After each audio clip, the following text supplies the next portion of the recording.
बाद भी परमात्मा का दर्शन नहीं हुआ। प्रिय श्रोताओं, छठे महीने के जब कुछ दिन रह गए तो कहने लगा केवल मात्र मैं वायु का भक्षण करूंगा, ना कुछ खाऊंगा ना पीऊंगा, घोर तप करूंगा, अपने कन्हैया का वंदन करूंगा। छठे महीने में घोर तप जब करने लगे सज्जनों, भगवान विष्णु का सिंहासन डोलायमान होने लगा। जब भगवान विष्णु का सिंहासन डोलायमान होने लगा, तुरंत भगवान ने कहा गरुड़ से, अरे गरुड़ जल्दी मधुवन में चल, मुझे अपने नन्हे से भक्त ध्रुव को दर्शन लेने जा करके उसकी सुनते हैं जा करके किस कारण से वो तप कर रहा है। तप करने के बाद व्यक्ति को कुछ मांगना नहीं चाहिए, मांगने के कारण व्यक्ति को छोटा बनना पड़ता है। भाव घटे कुछ मोह किस मांगत, प्रीत घटे नित मीत के जाया, द्रव्य घटे जुआ जंग में खेलत, रोग घटे कुछ औषधि खाया, दीनानाथ दरिद्र घटे गोविंद गोविंद के गुण गाया, गोविंद गोविंद के गुण गाया। सज्जनों, अपने परमात्मा का वंदन करते रहना चाहिए, हमेशा वंदन करो। गरुड़ को अभिमान हो गया, ये अभिमान किसी को भी हो सकता है। गरुड़ को अभिमान हो गया, सोचने लगा यदि मैं भगवान को लेकर के नहीं जाऊंगा तो भगवान नहीं जा पाएंगे। कई बार शिष्य को गुरु पर भ्रम हो जाता है, अगर इस काम को मैं नहीं करूंगा तो शायद गुरुजी ये काम नहीं कर पाएंगे। अरे बाबा, गुरु गुरु ही होता है, चेला चेला ही होता है। एक बार गुरु और शिष्य एक कमरे में बैठे हुए थे, गुरु और शिष्य एक कमरे में बैठे हुए थे। बाहर वृक्ष आपस में पत्ते टकराने लगे, पीपल का वृक्ष नजदीक था। जब पत्ते आपस में टकराते हैं तो ऐसा लगता है कहीं बारिश तो नहीं लग गई।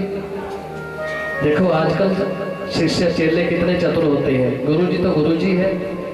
गुरुजी ने कहा बेटा देख बाहर निकल करके कहीं बारिश तो नहीं हो गई है, कोई बारिश तो नहीं हो रही बाहर। गुरुजी ने शिष्य से बोला बेटा कहीं बाहर बारिश तो नहीं हो रही। अब चेले का भाग्य बड़ा तेज था, अचानक बाहर से बिल्ली कमरे में आ गई। क्या हुआ? बिल्ली कमरे में आ गई। कहने लगे गुरुजी इसके ऊपर हाथ घुमा के देखो, अगर ये गिल्ली हुई तो बारिश पक्की, अगर ये सूखी हुई तो बारिश नहीं होगी। गुरुजी को गुस्सा आ गया, अरे मूर्ख, मैंने पूछा कि बाहर बारिश तो नहीं लगी हुई, मुझे बोलता है बिल्ली के ऊपर हाथ घुमाओ, अगर ये गिल्ली हुई तो बारिश पक्की, सूखी हुई तो नहीं। गुरुजी ने कहा अरे मूर्ख, एक काम कर, तूने बातें तो बहुत बनानी है, चल स्विच ऑफ कर दे, लाइट ऑफ कर दे। शिष्य कहने लगा गुरुजी रजाई ले लो, समझो लाइट बंद हो गई। रजाई ले लो, समझो लाइट बंद हो गई। गुरुजी को और गुस्सा आ गया, ये मूर्ख आगे से बातें बनाता रहता है, चल निकल यहाँ से इस कमरे से, और जाते जाते दरवाजा बंद कर देना। कहने लगे गुरुजी दो काम मैंने कर दिए, एक आप कर दो ना। है दो काम मैंने कर दिए, एक दरवाजा बंद करने वाला आप कर दो। आजकल ऐसे शिष्य मिलते हैं, आजकल शिष्य तो कोई मिलता ही नहीं, सब गुरु ही मिलते हैं। बातें तो बहुत सारी दिमाग में रहती है, बहुत सारी कोशिश करता हूँ ज्यादा से ज्यादा सुनाने की, पर आज कृष्ण जन्म भी है, वहां भी पहुंचना है? जी करता है कि क्या क्या सुनाए, पर आप टाइम से नहीं आते। कुछ लोग लेट आते हैं, हमें उनकी चिंता ज्यादा रहती है कि इनके भी पल्ले कुछ ना कुछ पढ़ना चाहिए, कहीं खाली आके खाली ना मुड़ जाए, दिक्कत हो जाती है? प्रिय श्रोताओं, तुरंत भगवान ने एक अपने अंगूठे का भार गरुड़ की पीठ पर रखा, वो पाताल में धंसने लगा। हाथ जोड़ करके कहने लगा महाराज जी क्षमा कर दो, मुझे अभिमान हो गया था कि शायद मैं आपका वजन उठाने वाला मैं ही हूँ, बाकी कोई नहीं है, बाकी कोई नहीं है। ये मत किसी को भी हो सकता है। रास्ते से कुछ गधे जा रहे थे, रास्ते से कुछ गधे जा रहे थे, और आगे जाकर के ट्रेन का पुल बना हुआ था, वहां कुछ गधे रुक गए, कुछ आगे निकल गए। ऊपर से ट्रेन आने लगी तो सारे के सारे निकल गए, एक वहीं खड़ा रहा। हो सकता है बेचारे नानकी शक लेके गए हो। दूसरे वाले आवाजें लगाने लगे भैया जल्दी आ जा, और गधा यूं गर्दन हिलाए, मैं तो नहीं आता। अरे क्यों? कहने लगा मैंने ट्रेन का वजन उठाया हुआ है, मैंने ट्रेन का वजन उठाया हुआ है। था तो वो पुल के नीचे, बताओ ट्रेन का वजन पुल ने उठाया था कि गधे ने? कहने लगा मैं तो नहीं आता, अगर मैं आ गया तो ट्रेन गिर जाएगी।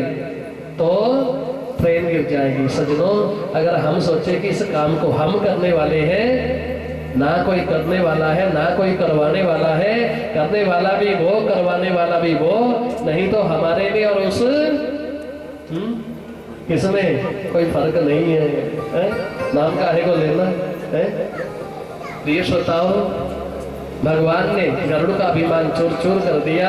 तुरंत आए, शंख चक्र गदा पद्म धारण करके आए, शंख कपोल से लगाया। सजनों, नन्हे से बालक की सोई हुई वाणी खुल गई और वो प्रार्थना करने लगा। सारे के सारे वेदों ने संचार कर दिया।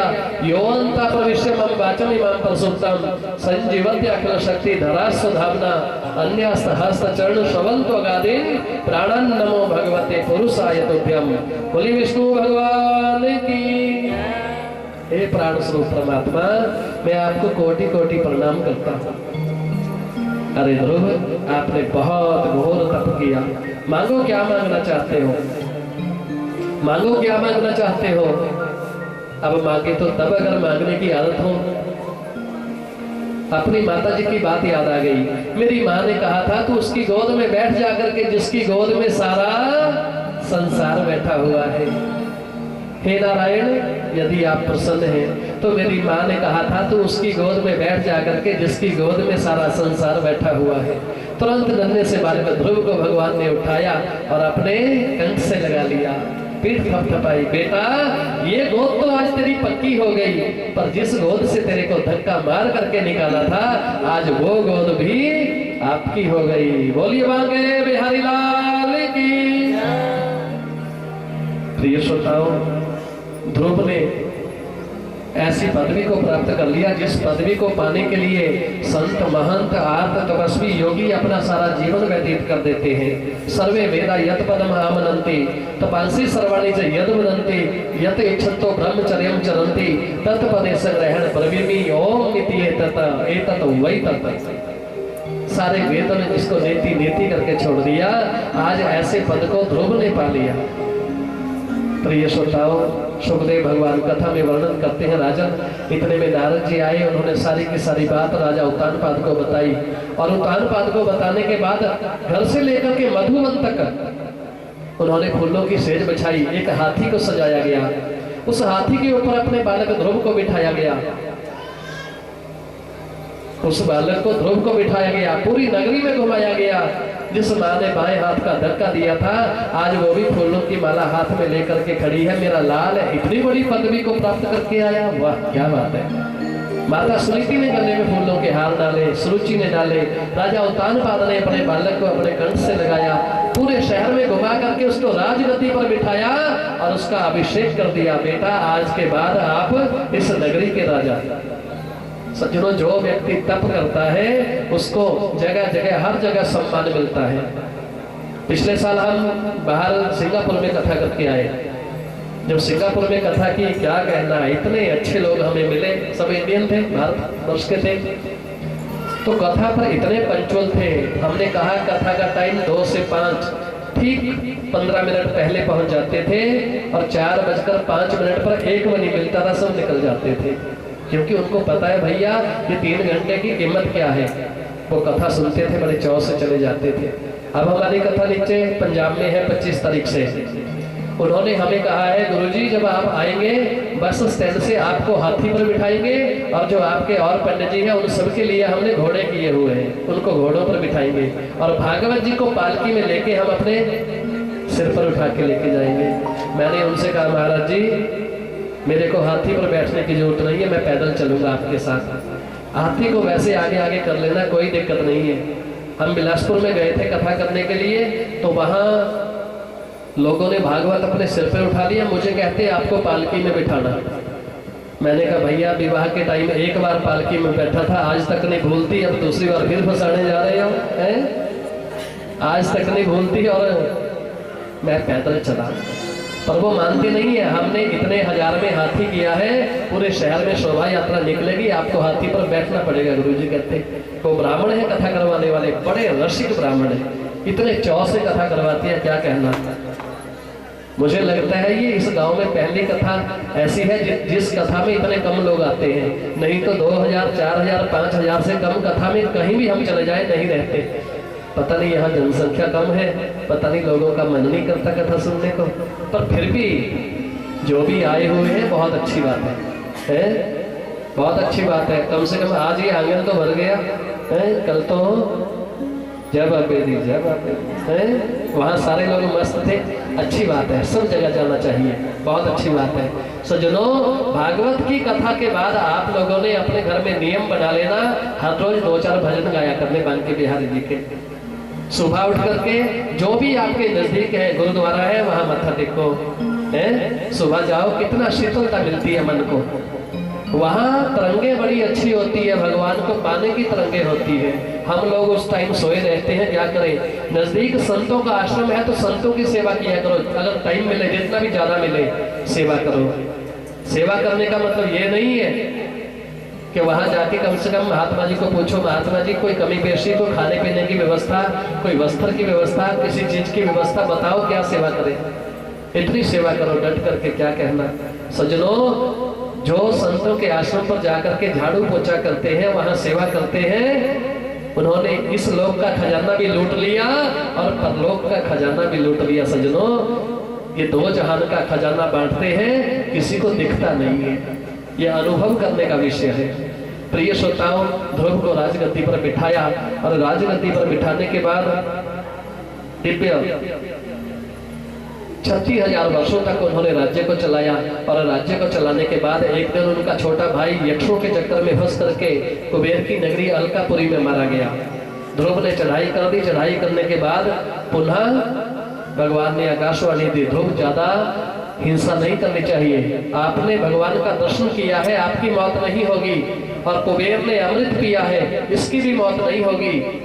आप दोनों महाराजाओं के युद्ध में सारी की सारी सेना उत्श्रृंखल हो जाएगी, युद्ध को विराम दे दो बेटा। ध्रुव ने युद्ध को विराम दिया। वापिस आए राजा उत्तानपाद और उनकी रानी सुरुचि संसार छोड़ करके चले गए। देहावसान हो गया।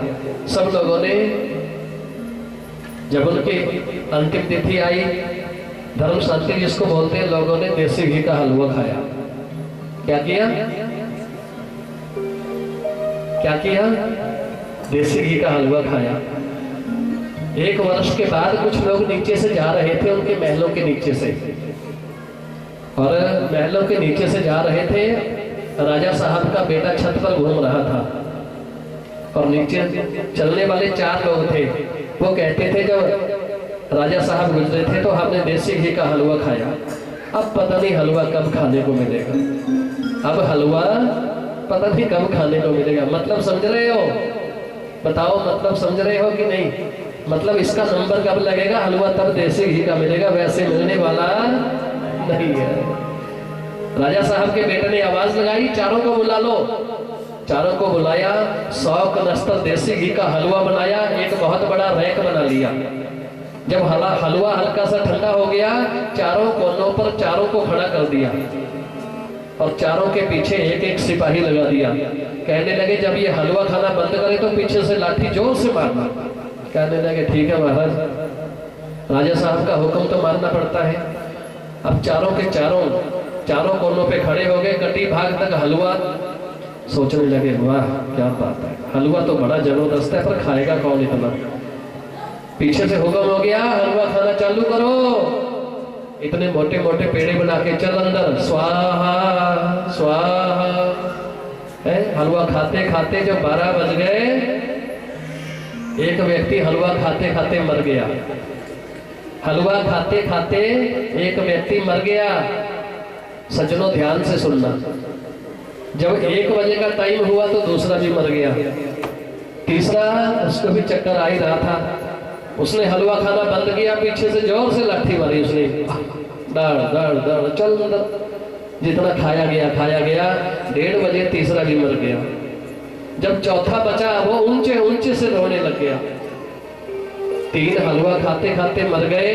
सिपाही पूछने लगा, तू इसलिए रो रहा है, तेरे तीनों मित्र मर गए? कहने लगा, ना, तू रो क्यों रहा है? अब हलवा खाते खाते तू भी मर जाएगा, इसलिए रो रहा है। कहने लगे, ना, क्यों? अरे तू रो क्यों रहा है फिर? बताओ, तेरे मित्र मर गए तो इसलिए भी नहीं रो रहा, हलवा खाते खाते तू भी मर जाएगा तब नहीं रो रहा, तू रो क्यों रहा है? कहने लगे महाराज जी रोना इस बात का है, मुझे पक्का पता है कि हलवा खाते खाते मैं भी मर जाऊंगा, पर ये जो हलवा बचेगा इसको कौन खाएगा? ये जो हलवा बचेगा इसको कौन खाएगा? कहने का मतलब समझ रहे हो? भोगा ना भोगता वयम एव भोगता। भोगों का भोग भोगने से कभी भोग खत्म नहीं होते, बल्कि और बढ़ते चले जाते हैं। जितना हम भोगों से दूर हो जाएंगे हमारा कल्याण हो जाएगा, नहीं तो फंसे रहो हैं? बेलनी में से जब गन्ना निकल जाता है सज्जनों, वो आग में जलाने के काम आता है, बाकी कहीं काम नहीं आता। गृहस्थ भी एक 10 बाई 10 का खड्डा है, जो इसमें गिर गया फिर निकलने की नहीं सोचता। आदि शंकराचार्य जी महाराज उन्होंने विवेक चूड़ामणि में लिखा है, शब्द आदि भी पंच तुम आपा। 5 चीजों के चलते 5 जीव मर जाते हैं। 5 चीजों के